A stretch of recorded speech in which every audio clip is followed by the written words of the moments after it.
ஓம் சாந்தி.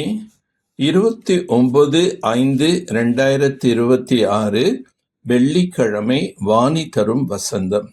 இனிமையான குழந்தைகளே, இந்த பழைய உலகம் மற்றும் தேகதாரிகள் மீது ஒரு பொழுதும் மனதை ஈடுபடுத்த கூடாது. மனம் ஈடுபட்டது என்றால் அதிர்ஷ்டம் இல்லாமல் போய்விடும். குழந்தைகளே, இந்த நாடகம் இப்போது முடிவடைய உள்ளது. ஆகையால் அனைத்து ஆத்மாக்களும் இங்கே ஆஜராக வேண்டி உள்ளது. அனைத்து தர்மங்களின் ஆத்மாக்களும் இங்கே ஆஜராக போகின்றனர். ஏனென்றால் அனைவரின் தந்தை இங்கே ஆஜராக ஆகியுள்ளார். அனைவரும் தந்தைக்கு வணக்கம் செலுத்துவதற்காக வந்தே ஆக வேண்டும். அனைத்து தர்மங்களின் ஆத்மாக்கள் மன்பனா பவ மந்திரத்தை எடுத்துச் செல்வார்கள். அவர்கள் மத்யாஜித் பவ என்ற மந்திரத்தை தாரணை செய்து சக்கரவர்த்தியாக ஆகப் போவதில்லை. பழைய உலகம் பழைய சரீரத்தின் மீது மனம் இஈடுபட்டது என்றால் அதிர்ஷ்டம் இல்லாமல் போய்விடும். யார் தேக அபிமானிகளாக ஆகின்றார்களோ அவர்களுக்கு இதுவரை உருவாக்கி கொண்டுள்ள அவ்வளவு அதிர்ஷ்டமும் முடிவடைந்துவிடும். இப்போது துரதிர்ஷ்டத்திலிருந்து அதிர்ஷ்டசாலியாக ஆகிக் கொண்டிருக்கிறீர்கள். இந்த பழைய உலகத்தில் இன்னும் கொஞ்சம் காலம்தான் உள்ளது. இதில் நீங்கள் முயற்சி செய்து கண்டிப்பாக அனைத்து குணங்களின் நிறைந்தவராக ஆக வேண்டும். அறிவியல் மூலம் மிகவும் அதிசயங்களை செய்து காட்டுகின்றனர். அதுவும் குறுகிய காலத்திற்காகத்தான். தூய்மையான ஆத்மா 84 பிறவிகள் எடுத்து எடுத்து இப்பொழுது தூய்மையற்றதாக ஆகிவிட்டது. அந்த தூய்மையற்ற ஆத்மாவை தூய்மைப்படுத்துவது என்பது ஒரு தந்தை தவிர வேறு யாராலும் செய்ய முடியாது. அவர்தான் அனைவரையும் தூய்மையாக ஆக்குகின்றார். சத்யுகத்தில் நீங்கள் சுகம் மிக்கவர்களாக இருக்கிறீர்கள். ஆகையால் என்னை நினைவு செய்வதே இல்லை. நீங்கள் எப்போது சுகம் மிக்கவர்களாக ராஜ்யம் செய்து கொண்டிருந்தீர்கள்? தூய்மை அற்றவர்களை தூய்மைப்படுத்தும் தந்தைதான் உயர்ந்த பதவி அடைவதற்கான ஞானத்தை கொடுக்கின்றார். பழைய உலகம் அல்லது தேகத்தின் சம்பந்தங்களின் மீது மனதை ஈடுபடுத்தினால் அதிர்ஷ்டம் கெட்டுவிடும். பலரின் அதிர்ஷ்டம் கெட்டு விடுகின்றது. ஏதாவது தவறான காரியம் செய்தால் அது குறுகிய காலத்தில் முன்னால் வரும்.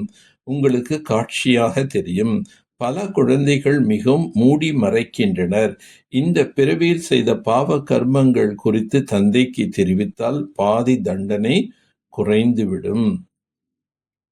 எந்த பாவ கர்மங்கள் செய்திருந்தாலும் அதனை தெரியப்படுத்தினால் பாதி மன்னிப்பு கிடைத்துவிடும்.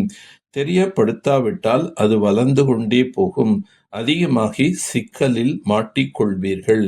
பிறகு அதிர்ஷ்டம் அழிந்து துரதிர்ஷ்டம் என்பது வந்துவிடும். தந்தை சொல்கிறார், தேகத்தின் மீதும் சம்பந்தம் வைக்காதீர்கள். எப்போதும் என்னை மட்டுமே நினைவு செய்து கொண்டிருங்கள்.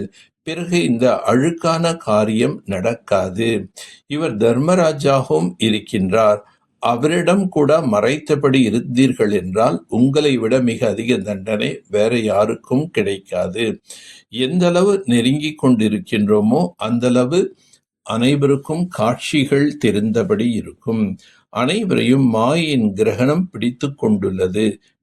பெரிய கிரகணம் உங்கள் பிடித்து உள்ளது. பாபா கூட பாரதத்தில் தான் வந்து ஞானம் கொடுக்கின்றார். மீண்டும் தேவதைகளாக ஆக்குவதற்காக. மற்ற அனைவரும் கணக்கு வழக்குகளை முடித்து கொண்டு திரும்பிச் செல்வார்கள். இந்த பழைய உலகில் இருந்து கொண்டே முயற்சி செய்து அனைத்து குணங்களிலும் நிறைந்தவராக கண்டிப்பாக ஆக வேண்டும். இந்த பழைய சரீரம் மற்றும் பழைய உலகத்தின் மீது மனதை ஈடுபடுத்த கூடாது. அதிர்ஷ்டசாலியாக ஆக வேண்டும். ஆத்மா அபிமானியாகவும் பரமாத்மா அபிமானியாகவும் ஆகியிருக்க வேண்டும். இந்த கடைசி காலத்தில் தந்தையிடம் எதையும் மறைக்க கூடாது. அழிவற்ற சர்ஜனிடம் வழிகளை கேட்டு பெற்றுதான் அதன்படி நடக்க வேண்டும். தீய சாவகாசத்திலிருந்து தூர விலகி சதா தந்தையின் நெருக்கத்தில் பாக்கியத்தை பலனாக அடையக்கூடிய நேர்மையுடன் தேர்ச்சி பெற்றவர் ஆகுக. தந்தையின் நெருக்கத்தில் இருக்க விரும்புகிறீர்கள் எனில் எந்த ஒரு தீய சாவகாசத்தில் இருந்து தூர விலகி இருக்க வேண்டும். அநேக விதமான ஈர்ப்புகள் சோதனையின் ரூபத்தில் வரும்.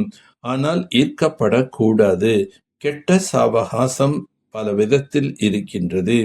வீண் எண்ணங்கள் அல்லது மாயின் கவர்ச்சிக்கான சங்கல்பங்களின் சாவகாசம், சம்பந்தங்களின் சகவாசம், வார்த்தைகளின் சகவாசம், உணவின் சகவாசம், கர்மத்தின் சகவாசம், இது போன்ற அனைத்து கெட்ட சகவாசத்திலிருந்து தன்னை காப்பாற்றிக் கொள்ளக்கூடியவர்களே நேர்மையுடன் தேர்ச்சி பெறுபவர்கள் ஆகின்றார்கள். நீங்கள் ஃபரிஸ்தாவாக ஆகின்ற பொழுது, பிரச்சனைகளின் பொழுது தந்தை உங்களது கொடை நிழலாக ஆகிவிடுவார். சதா ஏக்ரஸ் ஆடாத அசையாதவர்களாக ஆகுவதற்கு மற்றும் ஆக்குவதற்கான விசேஷ சக்தி இந்த நாடகம் என்ற கருத்தாகும். இதை சக்தியின் ரூபத்தில் தாரணை செய்பவர்கள் ஒருபொழுதும் தோல்வி அடைய முடியாது. ஆனால் முதலில் நாடகம் என்று முற்றுப்புள்ளி வைத்து வீண் எண்ணங்களை சுத்த சங்கல்பமாக மாற்றிவிடுங்கள். பிறகு மாயை கொண்டு வரும் அநேக வித தடைகளை ஈஸ்வரிய ஈடுபாட்டின் ஆதாரத்தில் அழித்து விடுங்கள். நல்லது. ஓம் சாந்தி. ஓம் சாந்தி. ஓம் சாந்தி.